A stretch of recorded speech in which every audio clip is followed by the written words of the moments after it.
2022 की तरह 2023 मेरे लिए काफ़ी इंपॉर्टेंट साल रहा क्योंकि इस साल में मैंने बहुत कुछ सीखा। मैंने बहुत से एक्सपीरियंसेस गेन किए, बहुत सी बुक्स पढ़ी, फिटनेस को लेके मैं काफ़ी ज़्यादा अवेयर रहा। तो ओवरऑल ये साल बहुत अच्छा रहा, लेकिन अभी बहुत कुछ सीखना है, बहुत कुछ इंप्लीमेंट करना है, तो आगे देखते हैं। वैसे एक और बहुत बड़ा चेंज आया है 2023 में, जिसको मैं एक अलग वीडियो में कवर करूंगा, और जो लोग मुझे एक्टिवली फॉलो करते हैं वो लोग ऑलरेडी समझ गए होंगे। तो 2022 और खासतौर पर 2023 में मैंने बहुत सी इंपॉर्टेंट बातें सीखी, और उनमें से कुछ बातों को मैं आज के इस वीडियो में कवर करूंगा, जो मुझे लगता है कि कहीं ना कहीं आपकी भी हेल्प करेंगी अगर आप इनमें से कुछ चीज़ों को अपनी लाइफ में इंप्लीमेंट करते हैं। तो आइए जल्दी से स्टार्ट करते हैं। मेरा नाम है रंजन और आप देख रहे हैं योर एवरीडे गाइड। तो सबसे पहली चीज आती है मनी या फिर salary is never sufficient, the hamster wheel trap. आपको क्या लगता है कितनी सैलरी आपके लिए सफिशिएंट है? मतलब कि अगर उतनी मंथली सैलरी आज आपको मिल जाए तो आपके सारे काम बन जाएंगे। एक्चुअली में फैक्ट ये है कि जितना भी आप सोचते हैं कि आपके लिए सफिशिएंट है, वो एक्चुअली में आपके लिए सफिशिएंट नहीं है। जब आप उस लेवल पे पहुंच जाएंगे, आपकी उतनी सैलरी हो जाएगी जितना आप सोचते हैं, एक्चुअली में वो भी आपको कम लगने लगेगा। 2023 में एक बात को जिसको मैंने बहुत अच्छे से सीखा वो ये है कि पैसा आप चाहे जितना मर्जी कमा लें, जितना भी ले आए, लेकिन अगर आप उस पैसे को ठीक से मैनेज नहीं करेंगे तो आपकी लाइफ में कुछ खास चेंज नहीं आएगा। आप बस कमाते रहेंगे, पैसा खर्च होता रहेगा, आप फिर से कमाएंगे, फिर से कहीं ना कहीं से खर्चे निकल के आ जाएंगे, और ये बस चलता रहेगा और आप वापस वहीं पर आ जाओगे जहां से चले थे, बिल्कुल एक हैमस्टर व्हील की तरह। अब ऐसा नहीं है कि आप बिल्कुल बुरे हाल में रहना शुरू कर दो, अपने खर्चे बिल्कुल बंद कर दो, ऐसा नहीं है। मैं बस चीजों को सही से समझने और मैनेज करने के ऊपर ध्यान देने की बात कर रहा हूँ। अगर आप अपने खर्चों को स्टेबल रखेंगे, अपनी इनकम को बढ़ाएंगे, कहीं से पैसिव इनकम जनरेट करेंगे, तभी तो वेल्थ ग्रो कर पाएंगे। इसके अलावा कोई बेटर प्लान है आपके पास? सेकंड चीज आती है freedom of mind is everything. एक काम जो 2023 में मैंने बहुत अच्छे से सीखा और उसको इंप्लीमेंट किया वो ये कि जब तक आप अपने माइंड को फ्री नहीं रखेंगे तब तक आप किसी नई चीज़ पे फोकस नहीं कर पाएंगे। बहुत सी ऐसी चीज़ें हैं जो पैसे से ज़्यादा आपका समय और आपका दिमाग खाने की कोशिश करती हैं, तो बेटर है कि आप उन चीज़ों को आइडेंटिफाई कीजिए और साइड कर दीजिए। 2023 में ही मई जून के आसपास मुझे अचानक से ये लगा कि मुझे अपनी 8 साल पुरानी जो कार है उसको बदल लेना चाहिए, लेकिन शायद मैं बोर हो रहा था या फिर अपने एंटरटेनमेंट के लिए कोई नया साधन, कोई नई चीज़ ढूंढ रहा था। तो अगर मैं एक नई कार ले लेता तो बेकार में उस नई कार की ईएमआई का बोझ मेरे सर पर चढ़ जाता, एक नई लाइबिलिटी मेरे सर पे आ जाती, फिर उस नई कार का महंगा इंश्योरेंस, उसका मेंटेनेंस, अगर बाहर लेके निकलो कहीं पर लग जाए, स्क्रैच पड़ जाए तो अलग से दिमाग खराब। और वैसे भी पूरा वीक मेरी कार बस पार्किंग में खड़ी रहती है, उसकी साफ सफाई होती रहती है, बस वीकेंड पे ही हम आसपास घूमने निकल जाते हैं। जब लॉन्ग टूर पे जाते हैं तो वैसे भी टैक्सी करके जाते हैं, मैं खुद ड्राइव नहीं करता। भाई अगर घूमने निकले हैं तो अपने माइंड को फ्री रखिए, स्ट्रेस लेने के लिए थोड़ी ना घूमने जाते हैं। तो कहने का मतलब ये है कि अगर आपको दिखता है कि आपकी लाइफ की कुछ दूसरी प्रायोरिटीज हैं, आपको कहीं और फोकस करना है, तो इन सब चीजों में घुस के आपको कुछ नहीं मिलेगा। तो जब मैंने इन सब चीजों के बारे में सोचा, थोड़ा सा एनालाइज किया, तो कार का आइडिया मैंने ड्रॉप कर दिया। जब तक चलेगी चलाएंगे, बेकार की टेंशन क्यों लेनी। और दूसरी तरफ ये है मेरा फोन, ये है पोको F1। अगर आप इसको मार्केट में ढूंढने निकलेंगे तो आपको नहीं मिलेगा, क्योंकि ये 2018 में लॉन्च हुआ था और लॉन्च के टाइम पे ही मैंने इस फोन को खरीदा था। यानी कि इस फोन को 5 साल हो गए हैं, अभी तक बहुत अच्छा चल रहा है, कोई दिक्कत नहीं है। हाँ बस इसकी बैटरी खराब हो गई थी जिसको मैंने रिप्लेस करवा लिया था। कभी कभी बीच में हैंग हो जाता है तो मैं इसको रीस्टार्ट कर लेता हूँ। मतलब जितना मेरा फोन का यूजेज है उसके हिसाब से ये फोन मेरे लिए मोर देन इनफ है। जब बिल्कुल मर जाएगा तो चेंज कर लेंगे। आप भी कहेंगे कि यार ये कैसा कंजूस आदमी है। देखिए, कंजूसी एक अलग चीज होती है और सही समय पर सही चीज पे पैसा खर्च करना एक अलग चीज होती है मेरे ख्याल से। और जितना मैंने एक्सपीरियंस किया है, जितनी जल्दी आप इन सभी चीजों को समझ जाओगे, आपकी लाइफ उतनी ही जल्दी सुलझ जाएगी और आप अपने आप को और भी ज्यादा फ्री महसूस करेंगे। तो 2024 में भी मैंने डिसाइड किया है कि मैं इसी फोन को कंटिन्यू करूंगा until and unless it dies.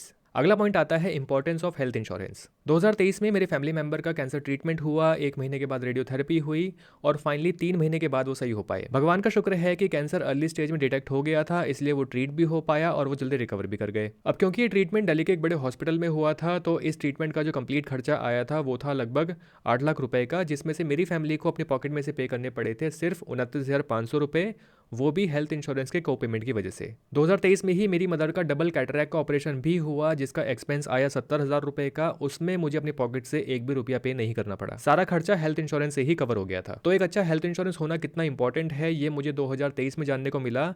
Imagine spending 8 lakh rupees in just 3 months. एक सैलरीड पर्सन की हालत खराब हो जाती है। और जो मैंने जाना वो ये कि अगर आपके पास ऑलरेडी कॉर्पोरेट हेल्थ इंश्योरेंस है भी, तब भी आपको बाहर से अपने लिए हेल्थ इंश्योरेंस जरूर लेना चाहिए।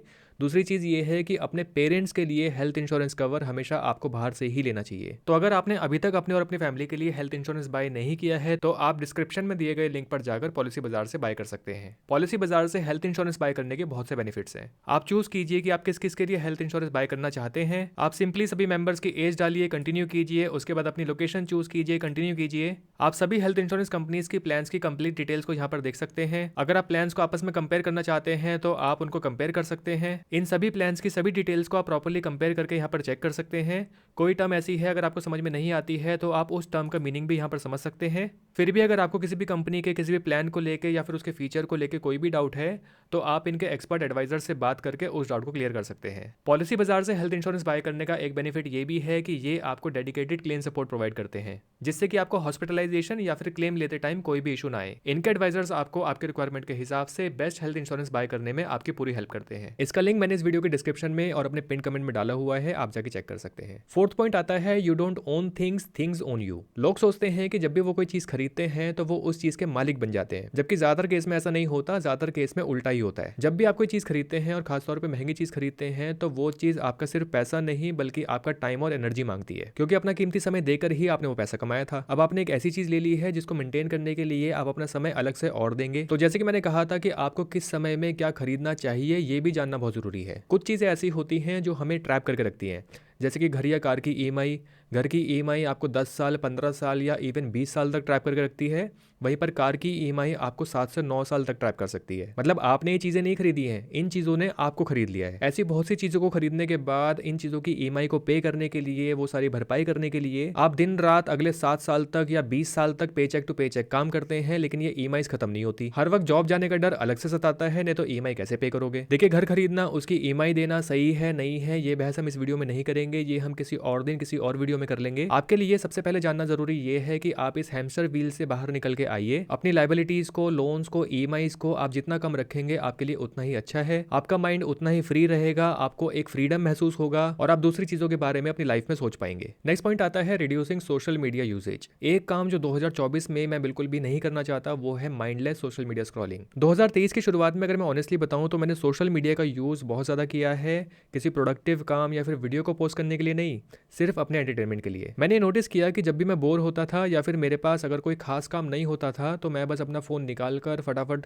सोशल मीडिया पे, इंस्टाग्राम पे, फेसबुक पे बैक टू बैक रील्स या फिर वीडियोस देखता रहता था। और एक टाइम ऐसा आता था जब मेरा दिमाग बिल्कुल फ्रीज हो जाता था। उसके बाद मतलब कुछ भी काम करने का मन नहीं करता, क्योंकि आप अपने माइंड को इतना ज़्यादा ओवर स्टिमुलेट कर चुके होते हैं कि जो दूसरे काम होते हैं वो आपको बिल्कुल बोरिंग या फिर बेकार लगने लगते हैं। इस फिनोमिना को शायद आपने सुना हो, साइंस की भाषा में इसको बोला जाता है डोपामिन ओवरडोज या फिर ओवर स्टिमुलेशन। आप अपने आप से बहाने मारना शुरू कर देते हैं, प्रोक्रेस्टिनेट करना शुरू कर देते हैं कि इस काम को बाद में करेंगे, अभी बहुत टाइम है, अभी एनर्जी नहीं है, कल कर लेंगे। और आपके जो भी इंपॉर्टेंट काम है जो कि आपको एक्चुअली में करने चाहिए वो बस टलते रहते हैं। सोशल मीडिया पे इन्फिनिट स्क्रॉल करना, बार बार स्क्रॉल करना बिल्कुल ऐसा है जैसे कि आपने देखा होगा कि घर में जो कुत्ता होता है वो घर के गार्डन में कोने में जाकर लगातार खोदता रहता है, खोदता रहता है, खोदता रहता है। उसको बार बार लगता है कि शायद अब कुछ अच्छा मिलेगा, वो और खोदता है और फाइनली जब वो थक जाता है तो जाके वो सो जाता है। ये सुनकर हो सकता है कि आपको हंसी आई हो, आपको बुरा लगा हो, लेकिन एक्चुअली में दुनिया का हाल, हमारा हाल ऐसा ही हो गया है। सोशल मीडिया एक्चुअली में यही करता है, आपको सबसे पहले एक छोटी सी हड्डी दिखाता है, फिर आप दूसरी हड्डी की खोज में, एक बड़ी हड्डी की खोज में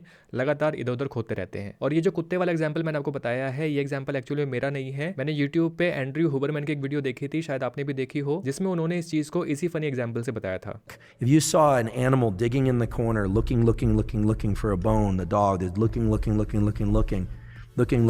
you'd think that's really sad. That's us. देखिए, एंटरटेनमेंट अच्छी चीज है, लेकिन एंटरटेनमेंट और माइंडलेस स्क्रॉलिंग, इन दोनों में बहुत बड़ा फर्क है। माइंडलेस स्क्रॉलिंग मतलब लगातार खोदते रहना इस उम्मीद में कि आपको अब कुछ अच्छा मिलेगा। तो अगर आप सिर्फ खोदते रहने की जगह अपनी लाइफ में कुछ प्रोडक्टिव करना चाहते हैं, कुछ अचीव करना चाहते हैं, तो उसके लिए आपको ये वाली बुक जिसका नाम है डोपामिन डिटॉक्स, ये बुक आपको जरूर रीड करनी चाहिए। सिर्फ 50 पेज की बुक है, 3 से 4 दिन में आप पढ़ लेंगे। तो इसे आप पढ़िए, फिर चाहे आप स्कूल या कॉलेज के स्टूडेंट हो, आप जॉब करते हो, बिजनेस करते हो या फिर अपने लाइफ गोल्स को समझना चाहते हो, ये बुक आपकी बहुत हेल्प करेगी सही जगह पर फोकस करने के लिए। मेरे ख्याल से हर इंसान का फोकस आज के टाइम पे अपनी लाइफ को बेटर बनाना ही है। नेक्स्ट चीज आती है रीडिंग मोर बुक्स। वैसे तो मैं बुक्स कई सालों से पढ़ता आया हूँ, मुझे बुक्स पढ़ना, उनसे सीखना बहुत अच्छा लगता है, लेकिन 2023 में मैंने जितनी बुक्स पढ़ी हैं, मेरे ख्याल से इतनी बुक्स मैंने किसी भी साल में नहीं पढ़ी होंगी। इनकी वजह से मैंने अपने अंदर काफ़ी चेंज फील किया है, बहुत कुछ नॉलेज गेन की है, बहुत कुछ समझा है, क्लैरिटी मिली है जो कि पहले मुझे कभी भी नहीं थी। मैं आज भी रिग्रेट करता हूँ कि मैंने अपने स्कूल कॉलेज के टाइम पे बुक्स रीडिंग की हैबिट अपने अंदर क्यों नहीं डाली थी। बेसिकली बुक्स आपको देती हैं वो एक्सपीरियंसेस जो शायद आप खुद कभी नहीं ले पाएंगे, या अगर ले भी पाएंगे तो आपको बहुत साल लग जाएंगे, और ऐसे बहुत से एक्सपीरियंसेस हैं जो आप फिर भी मिस कर जाएंगे। एक बुक पढ़ने का मतलब है कि आपने उस राइटर की जो कंप्लीट स्टडी है, उसकी जो R&D है, उसकी जो कंप्लीट लाइफ है, आपने उस लाइफ को वर्चुअली एक्सपीरियंस कर लिया है, और आप इसी तरीके से अपनी लाइफ को भी ड्राइव कर सकते हैं, अपने लाइफ के बड़े डिसीजंस ले सकते हैं। हाँ, बस अगर आप रियल में उन चीजों को इंप्लीमेंट करना चाहें तो। सोशल मीडिया पे 99% आपको सिर्फ नॉनसेंस मिलेगा, सिर्फ 1% ही आपको सही चीज मिलेंगी, यानी कि 99% वो इन्फॉर्मेशन है जो आपके किसी भी काम की नहीं है। उससे अच्छा ये होगा कि आप 1 घंटा सोशल मीडिया पे माइंडलेस स्क्रॉलिंग की जगह माइंडफुलनेस के साथ आप एक बुक पढ़ें, कोई भी बुक जो आपको इंटरेस्टिंग लगती हो, फिर चाहे वो नॉन फिक्शन हो, फिक्शन हो, या फिर सेल्फ हेल्प बुक हो। बस टारगेट आपका उस बुक को खत्म करना नहीं, उस बुक को पढ़ना और उससे सीखना होना चाहिए। ओवर द टाइम जैसे जैसे आप बुक्स पढ़ेंगे, आप देखेंगे कि आपका जो पेशेंस लेवल है, आपका जो फोकस है, वो इंक्रीज हो गया है, फालतू की चीजों से आपको फर्क पड़ना बंद हो गया है, आपकी जो थिंकिंग है वो और भी ज्यादा क्लियर हो गई है, आप अंदर से और भी ज्यादा कॉन्फिडेंट फील करेंगे। तो मेरे बैकग्राउंड में जो बुक्स रखी हैं, ये बुक्स मैंने एज अ हार्ड कॉपी पढ़ी है, लेकिन ज्यादातर बुक्स मैं किंडल फॉर्मेट में पढ़ता हूँ, यानी कि अपने फोन में किंडल ऐप डाउनलोड करके मैं उसी में बुक्स पढ़ता हूँ। मेरे पास अलग से किंडल डिवाइस नहीं है, क्योंकि मुझे उसकी जरूरत अभी तक फील नहीं हुई है, मेरा काम इस ऐप से चल जाता है। किंडल बुक्स की अच्छी बात यह है कि ये बुक्स मेरे पॉकेट में आ जाती हैं, यानी कि इस फोन में रहती हैं, तो मैं इनको कहीं पर भी कैरी कर सकता हूँ, कहीं पर भी निकाल के पढ़ सकता हूँ। फोन पे नोट्स लेना भी आसान होता है, और ये कंपैरेटिवली सस्ती भी होती है। तो 2024 में बुक्स को अपनी लाइफ का पार्ट बनाइए, बुक्स पढ़िए और अपने अंदर चेंज देखिए। 7वां और आखिरी पॉइंट आता है avoiding junk and outside food. आजकल लोग स्वाद के बहुत आदी हो गए हैं, मतलब चीज़ बस खाने में टेस्टी होनी चाहिए, यम्मी होनी चाहिए, फिर चाहे उसके अंदर मिलावटी पनीर हो, खराब क्वालिटी का ऑयल हो, बेकार चीज़ या मतलब कुछ भी हो, बस वो चीज़ दिखने में सुंदर होनी चाहिए, खाने में मजा आना चाहिए, पहले फोटो लेंगे फिर खाएंगे। आजकल खाने की हर चीज़ में बेहिसाब मिलावट आने लगी है, और आप यकीन नहीं करेंगे जो होटल्स में आपको खाना सर्व होता है, ये खाना 5 से 7 दिन पुराना भी हो सकता है। 2023 में ही मैं और मेरी फैमिली एक बर्थडे सेलिब्रेट करने के लिए 5 स्टार होटल में डिनर करने गए थे। हम टोटल 7 मेंबर्स थे जिन्होंने डिनर किया था, और अगले दिन 7 में से 5 लोगों को स्टमक इन्फेक्शन हो गया था। मेरे अपने दोस्त ने होटल मैनेजमेंट किया है और बड़े होटल्स में शेफ भी रह चुका है। उसने मुझे बताया कि ये जो दाल मखनी, पनीर और जो चिकन की ग्रेवी होती है, ये 5 से 8 दिन पुरानी हो सकती है। इसे एक बार बनाकर फ्रिज में रख दिया जाता है और बार बार इस्तेमाल किया जाता है। तो मैंने तो बिल्कुल अपने कान पकड़ लिए हैं बाहर का खाना खाने से। मुझे पता है कि मैं इसको कंप्लीटली इग्नोर नहीं कर सकता, कभी ना कभी मुझे कहीं ना कहीं बाहर का खाना होगा, तो अगर मैं खाऊंगा भी तो सिर्फ और सिर्फ भरोसेमंद जगह से ही खाऊंगा। तो जो खाना आप खाते हैं आपका शरीर वही बयां करता है। आप अच्छा खाएंगे तो एक्टिव रहेंगे, शरीर भी अच्छा रहेगा। आप अच्छा खाएंगे तो आपका ब्रेन ज्यादा एक्टिवली काम करेगा, और कहीं ना कहीं आपको लाइफ में आगे बढ़ने के लिए हेल्प भी करेगा। तो आपकी जो सेहत है ये आपके हाथ में है, इसका ख्याल रखिए। तो दोस्तों, वैसे तो मेरी ये लिस्ट और ये वीडियो और भी ज्यादा लंबी हो सकती थी, लेकिन जो चीजें मुझे ज्यादा इंपॉर्टेंट लगी, जो मुझे आप लोगों के साथ शेयर करनी चाहिए, उन्हीं को मैंने इस वीडियो में शेयर किया है। अगर आपके पास भी कोई ऐसा एक्सपीरियंस है जिसको आपने 2023 में किया है, जिसको आप मेरे साथ या फिर लोगों के साथ शेयर करना चाहते हैं, तो कमेंट सेक्शन में मुझे जरूर बताइए। और अगर आप अपने और अपनी फैमिली के लिए हेल्थ इंश्योरेंस बाय करना चाहते हैं, तो आप डिस्क्रिप्शन में दिए गए लिंक पर जाकर पॉलिसी बाजार से बाय कर सकते हैं। आज की इस वीडियो में इतना ही। अगर ये वीडियो आपको अच्छी लगी है तो इस वीडियो को लाइक करके मुझे बताएं, और चैनल को सब्सक्राइब करना मत भूलिएगा। जल्दी मिलेंगे नेक्स्ट वीडियो में। Thank you for watching.